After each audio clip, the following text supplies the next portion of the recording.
Saudara-saudari yang terkasih, kita jumpa lagi dalam Pelita Hati hari ini, Sabtu tanggal 12 Januari 2019. Bersama saya Romo Thomas Suratno SC dari Paroki Cilandak, Jakarta Selatan, mendengar dan merenungkan Sabda Tuhan, yakni firman Tuhan yang tersurat di dalam Injil Yohanes bab atau pasal 3 ayat 22 sampai dengan ayat 30.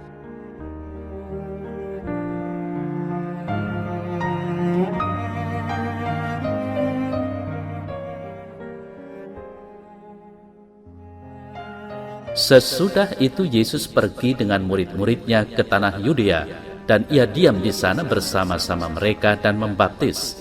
Akan tetapi Yohanes pun membaptis juga di Ainon dekat Salim, sebab di situ banyak air, dan orang-orang datang ke situ untuk dibaptis, sebab pada waktu itu Yohanes belum dimasukkan ke dalam penjara.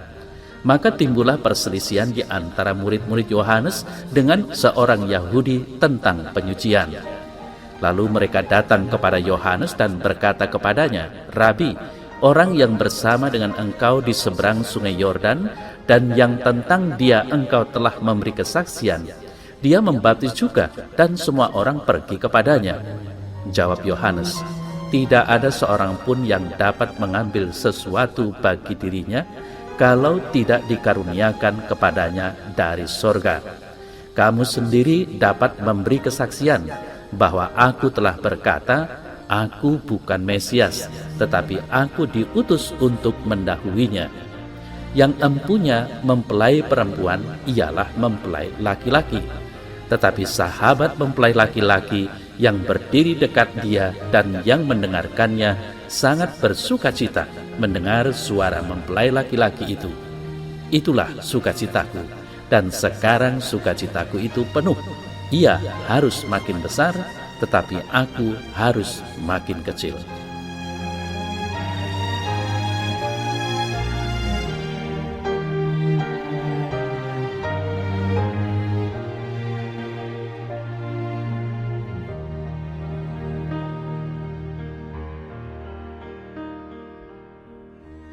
Saudara-saudari yang terkasih, dalam Injil hari ini kita melihat munculnya kontroversi antara para murid Yohanes Pembaptis dan seorang Yahudi tentang penyucian. Murid-murid Yohanes juga menjadi iri hati karena Yesus yang dibaptis oleh Yohanes justru menarik orang banyak yang besar jumlahnya. Mereka takut reputasi guru mereka, yakni Yohanes, akan dirusak dengan penampilan rabi baru dari Nazaret itu. Nah, saudara saya terkasih, Yohanes menunjukkan dengan jelas bahwa misinya sendiri tidak berarti kalau tidak memiliki tujuan ilahi. Dia hanya mengatakan bahwa dirinya bukan sang Mesias yang dinanti-nantikan umat Yahudi.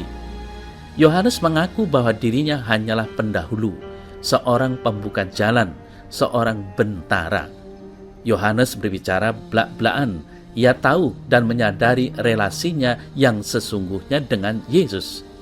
Yohanes menyukai hal itu, menerima tugasnya dengan gembira. Dengan rendah hati, Yohanes berkata, "Aku bukan Mesias, tetapi aku diutus untuk mendahuluinya. Ia harus makin besar, tetapi aku harus makin kecil." Saudara-saudari yang terkasih, nasihat Yohanes memang unggul. Kita harus mengenal Yesus. Ia adalah Tuhan dan Juru Selamat kita. Mengenal Dia adalah kehidupan spiritual. Tidak mengenal Yesus berarti kematian atau maut. Ia harus makin besar. Yesus harus menjadi semakin penting dalam hidup kita. Dia harus menjadi Tuhan atas hidup kita. Kita harus makin kecil.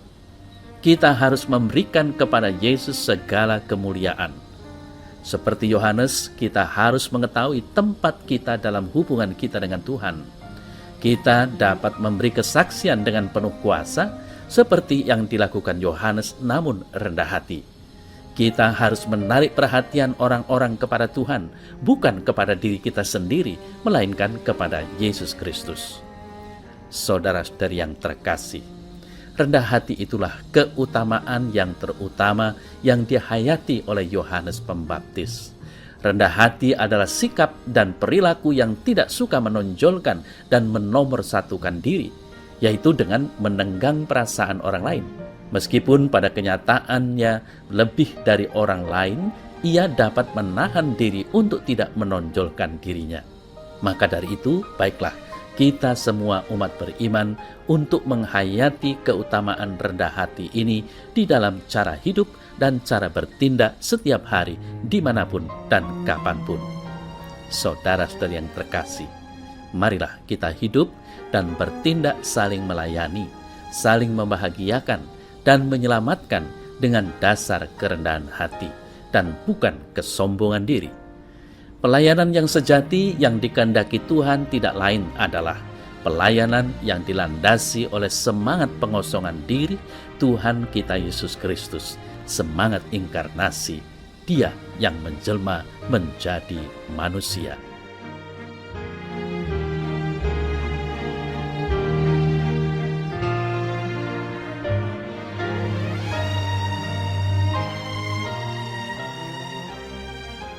Ya Yesus, aku ingin lebih mengenal Engkau lagi, lebih dan lebih lagi dengan berjalannya waktu.